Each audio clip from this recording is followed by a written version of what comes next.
गंवार ससुराल। कृतिका सेठ जौहर चंद की इकलौती संतान थी और जौहर चंद ने उसे बड़े लाड़ प्यार से पाला था। कृतिका अब शादी के लायक हो चुकी थी और जौहर चंद उसके लिए एक अच्छा सा लड़का और ससुराल ढूंढ रहा था। इसी बीच उसकी मुलाकात सोमेश से होती है, जो आजकल बिजनेस वर्ल्ड में छाया हुआ था।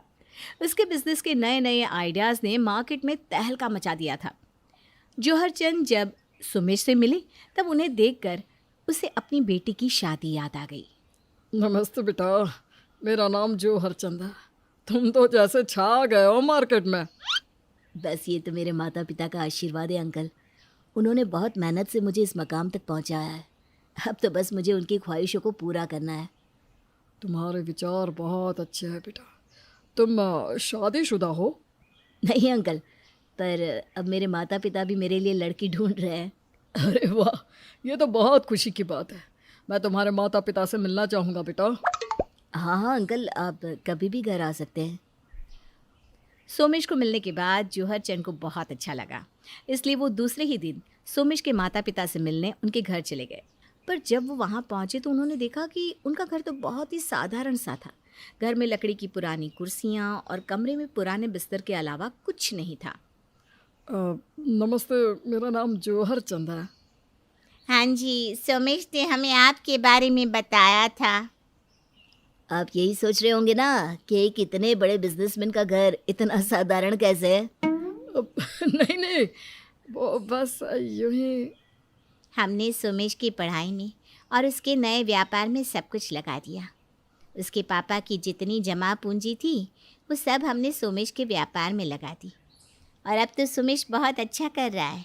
अब वही इस घर को धीरे धीरे संवार देगा। अरे बिल्कुल बिल्कुल, सुमेश तो एक बड़ा ही होनहार लड़का है। पूरे बिजनेस वर्ल्ड में उसकी चर्चा हो रही है। इसीलिए तो मैं अपनी बेटी कृतिका का रिश्ता आपके बेटे सुमेश के लिए लाया हूँ। अगर आपको कोई आपत्ति ना हो तो हम ये रिश्ता जोड़ सकते हैं। अरे हमें क्या आपत्ति हो सकती है भला, आप खुद रिश्ता लेकर आए हैं। बस हमारी एक शर्त है। हाँ जी बिल्कुल, लेन देन की बात तो पहले ही हो जानी चाहिए। हमारी शर्त यह है कि आप बस अपनी बेटी हमें देंगे और हमें आपसे कुछ नहीं चाहिए। क्या? आज आप लोगों से मिलके मुझे पूरा विश्वास हो गया है कि मेरी बेटी इस घर में बहुत खुश रहेगी। जौहर चंद और सोमेश के माता पिता कृतिका और सोमेश का रिश्ता तय कर देते हैं और कुछ ही दिन में उनकी शादी भी हो जाती है। शादी की पहली रात जब कृतिका अपने कमरे में आती है तब अपना कमरा देखकर उसे बहुत गुस्सा आता है। ये है हमारा कमरा, इसमें तो कुछ भी नहीं है, बस ये पुराना सा बिस्तर। और ये कैसे सजाया है हमारा कमरा, ये लाल पत्तियों से। आप इतने बड़े बिजनेसमैन हैं, कमरा तो ढंग का बनवा लेते अपनी बीवी के लिए। अरे मैंने अभी अभी अपना बिजनेस शुरू किया है कृतिका, और हमारा रहन सहन हमेशा से ही साधारण रहा है। पर मेरा तो नहीं रहा ना। क्या सोचा था मैंने कि मेरे कमरे में टेडी बेयर होगा, लाइट्स होंगी, वो गोल बिस्तर होगा, पर यहाँ तो ड्रेसिंग के लिए टेबल तक नहीं है। ये आईना तो है ना, माँ भी हमेशा ऐसे ही तैयार होती है। आपकी माँ का मुझे नहीं पता, पर मुझे ऐसे रहने की आदत नहीं है। देखो, मैं अभी तो कोई वादा नहीं कर सकता। जो है फिलहाल तुम्हें इसी में गुजारा करना पड़ेगा। कृतिका को अपने ससुराल में हर चीज़ से दिक्कत थी। उसके सास ससुर चाहे उसे कितना भी प्यार से बर्ताव कर ले, पर उसका गुस्सा तो हमेशा ही नाक पर चढ़ा रहता था। सास ससुर जमीन पर बैठ के खाना खा रहे थे और कृतिका जी एंट्री मारती है।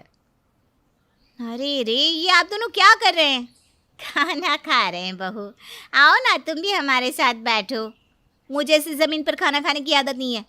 कितनी बार कहा कि एक डाइनिंग टेबल ले लेते, पर नहीं, इस घर में तो सबको जैसे गंवार बन के रहने में ही खुशी मिलती है। सब हो जाएगा बहू, तुम गुस्सा क्यों करती हो? आओ हमारे साथ खाना खाओ। देखो आज मैं तुम्हारे पसंद के गुलाब जामुन भी लाया हूँ। कृतिका अपने गुस्से में ये नहीं देख पा रही थी कि उसके ससुराल वाले उसका कितना ख्याल रखते हैं। उसे तो बस अपने स्टेटस की पड़ी थी। सोमेश, कल मेरी कुछ सहेलियाँ आ रही हैं मुझसे मिलने। अरे वाह, ये तो अच्छी बात है। क्या खाक अच्छी बात है? वो ये सब देखकर जरूर मेरा मजाक बनाएंगी। जो दोस्त तुम्हारा मजाक बनाते हैं वो तुम्हारे सच्चे दोस्त हो ही नहीं सकते कृतिका। आपको तो बस ज्ञान बांटना आता है, ये नहीं कि घर को थोड़ा अच्छा बनवा ले, नया फर्नीचर ले आए, हमारे कमरे को अच्छा बना दे। देखो, मैंने तुमसे पहले भी कहा है कि मैं अभी कुछ नहीं कर सकता। अभी मुझे काम पे ध्यान देना है, पर तुम्हें मना तो नहीं कर रहा। मैंने कहा ना, वक्त आने पर मैं सब कुछ बनवा दूंगा, वो भी तुम्हारे हिसाब से। पता नहीं कब आएगा वो दिन, तब तक मुझे वो शर्मिंदगी झेलनी पड़ेगी, उसका क्या। ओफो, तुम्हें जो करना है करो। आज मेरी एक बहुत इंपॉर्टेंट मीटिंग है, मैं जा रहा हूँ। सोमेश के चले जाने के बाद कृतिका की सहेलियाँ उसके घर आती है। आओ आओ, हमें बहुत खुशी हुई तुम सब यहाँ आई। मैं तुम सब के लिए पानी लेकर आती हूँ। मैं अभी आती हूँ। माँ जी, ये कैसे ग्लास है? कांच के ग्लास नहीं है क्या घर में? नहीं बहू, हमने कभी कांच के ग्लास में पानी पिया ही नहीं, जो है यही है। हे भगवान, आज तो मेरा मजाक बनना पक्का है। कृतिका पानी लेकर बाहर आती है और तब तक उसके ससुर जी आ जाते हैं।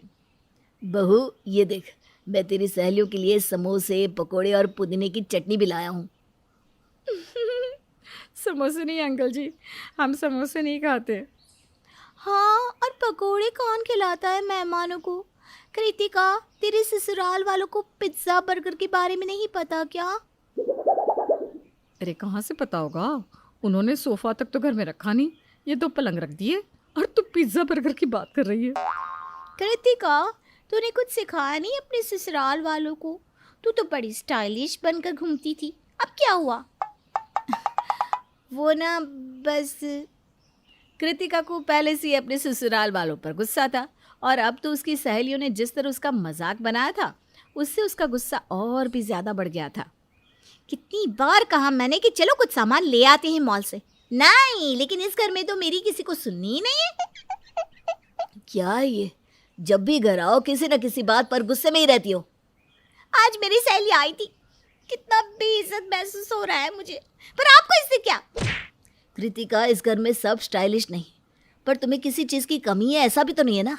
अच्छा खाना, अच्छा पहना, मेरे माता पिता भी तुम्हें कुछ नहीं कहते, हालांकि तुम हमेशा गुस्से में ही रहती हो। तो इस घर में सब लोग बर्ताव ही ऐसा करते हैं। आज मेरी सहेलियों के सामने पापा समोसे और पकोड़े ले आए थे। तो तुम्हें तो खुश होना चाहिए कि वो तुम्हारे मेहमानों की इज्जत कर रहे थे, पर नहीं, तुम्हें तो बस लोगों के महंगे घर दिखते हैं। आपको समझाने का कोई फायदा नहीं। चाहे सोमेश उसे कितना भी समझा ले, कृतिका के दिमाग से हाई फाई घर का ख्याल जाने वाला नहीं था। उसे तो बस चाहिए था कि उसका ससुराल भी उसकी सहेलियों की तरह चमकता रहे। कृतिका सहेलियों के जाने के बाद घर वालों से काफ़ी नाराज़ सी थी, तो सोमेश के माता पिता ने सोमेश को एक सलाह दी। सोमेश बेटा, एक काम कर, आज बहू को कहीं बाहर खाने पे ले जा। तुम्हारी नई नई शादी हुई है, दोनों एक साथ वक्त बिताओ। हाँ, और बहू को अच्छे से होटल में खाना खिलाना, ऐसे वैसे में नहीं, समझा? हाँ बहू, ये ले नई ड्रेस, ये ना मैं तेरे लिए लाई थी, इस पे तो बहुत खूबसूरत लगेगी। ठीक है, मैं तैयार हो जाती हूँ। सोमेश कृतिका को एक अच्छे से होटल में खाना खिलाने ले जाता है, जहाँ कृतिका के स्कूल की सहेली उसे वहाँ मिल जाती है। कृतिका, तुम यहाँ? कितने वक्त बाद मिल रहे हैं हम। हाँ, काफ़ी वक्त हो गया। मैं यहाँ अपने पति के साथ आई हूँ। और मैं भी, चलो ना साथ में बैठते हैं। ठीक है, इनके साथ बैठ के शायद सोमेश को पता चले कि हाई फाई लोग रहते कैसे हैं। रिया और उसके पति कृतिका और सोमेश के साथ खाना खाने बैठते हैं। आपका नाम सुमेश है ना? आजकल आपके ही आइडियाज़ मार्केट में चल रहे हैं। इनके पिताजी ने तो काफ़ी कुछ इन्वेस्ट किया होगा ना आपके बिजनेस में। मेरे ससुर जी की तरह नहीं, जिन्होंने अपना बोझ मेरे सर पे डाल दिया। रिया के पति की बातें सुनकर सब लोग चुप हो जाते हैं। रिया तो जैसे शर्म से पानी पानी ही हो गई थी। मैंने उनसे उनकी सबसे कीमती चीज़ ले ली है, उनकी बेटी। इसके अलावा मुझे और किसी चीज़ की ज़रूरत है ही नहीं। पर जिन्हें ज़रूरत है उनके ससुर जी को तो उनकी मदद करनी चाहिए ना। दहेज में बस एक कार और कुछ रुपए देकर भेज दिया। मेरे स्टैंडर्ड के हिसाब से कुछ नहीं दिया इसके पिताजी ने। कृतिका रिया की तरफ देख रही थी और ये सोच रही थी कि उसके सास ससुर तो उसे इतने अच्छे से रखते हैं और ना ही उसके पति ने उसके पापा से कोई दहेज लिया। तभी रिया के पति का फ़ोन आता है और वो बात करने बाहर चला जाता है। मुझे माफ़ करिएगा, इन्होंने जो भी कहा। कृतिका, तू बहुत खुशकिस्मत है जो तुझे सोमेश जी जैसे पति मिले। मेरे ससुराल में सब कुछ है, महंगी साड़ी, महंगा फर्नीचर, मॉड्यूलर किचन, सब कुछ, लेकिन इज्जत और प्यार दूर दूर तक नहीं। कृतिका रिया की बातों का जवाब नहीं दे पाती। उसके मन में कुछ तो बदला था, लेकिन फिर भी वो मानने को तैयार नहीं थी। अब भी वो गुस्सा तो करती थी, लेकिन मान भी जाती थी। पर उसकी ख्वाहिश अब भी वही थी कि सब कुछ काफ़ी स्टाइलिश हो, जिसके लिए वो अब भी अपने घर वालों से लड़ती रहती थी। आज मेरे मामा मामी आ रहे हैं अपनी बेटी का शादी का न्योता देने। वो मेरा ससुराल देखकर क्या सोचेंगे? तुम फिर शुरू हो गई। तुम्हें कितनी बार समझाना पड़ेगा कृतिका कि इन सब चीज़ों में वक्त लगता है, रातों रात नहीं होता ये सब। हाँ हाँ जानती हूँ, तुम्हारे पुराने बहाने बहुत बार सुन चुकी हूँ मैं। पर आज मेरे मामा मामी आ रहे हैं, इसलिए तुम जल्दी आ जाना और उनके लिए अच्छा सा नाश्ता भी ले आना, समझे? कम से कम थोड़ी तो इज्जत रह जाए मेरी। ठीक है, आ जाऊंगा। और कुछ? शाम को कृतिका के मामा मामी आते हैं और कृतिका के घर को देखकर मुंह बनाते हैं। आइए भाई साहब, बैठिए। कैसे हैं आप? हम तो ठीक है, पर लगता है आपके घर की हालत ठीक नहीं है। कृतिका तो खुश तो है ना यहाँ? हाँ मामी, मैं ठीक हूँ, बस ये घर थोड़ा पुराना है और कुछ नहीं। चल कोई बात नहीं बेटा, सबका नसीब एक जैसा नहीं होता, है ना दामाद जी। अब हमारी बिटिया को ही देख लीजिए, उसका ससुराल इतना आलीशान है कि क्या ही कहें हम। महंगा झूला, महंगा फर्नीचर, और उसका खुद का कमरा तो इतना खूबसूरत के लोग देखते ही रह जाते हैं। अच्छी बात है ना कि उसे इतना अच्छा ससुराल मिला है, पर मेरी माने तो ससुराल महंगी चीज़ों से कम प्यार से ज़्यादा जानना चाहिए। आपको नहीं लगता मामा जी? हाँ, ये भी सही है, जिनके पास जो होता है वो उसी की बात करते हैं। खैर ये सब बात छोड़िए, आप सब आइएगा हमारी बेटी की शादी में। बहुत शानदार तरीके से करवा रहे हैं उसकी शादी, बहुत खर्चा किया है। हाँ मामा जी, हम सब आएंगे। अच्छा तो फिर हम चलते हैं।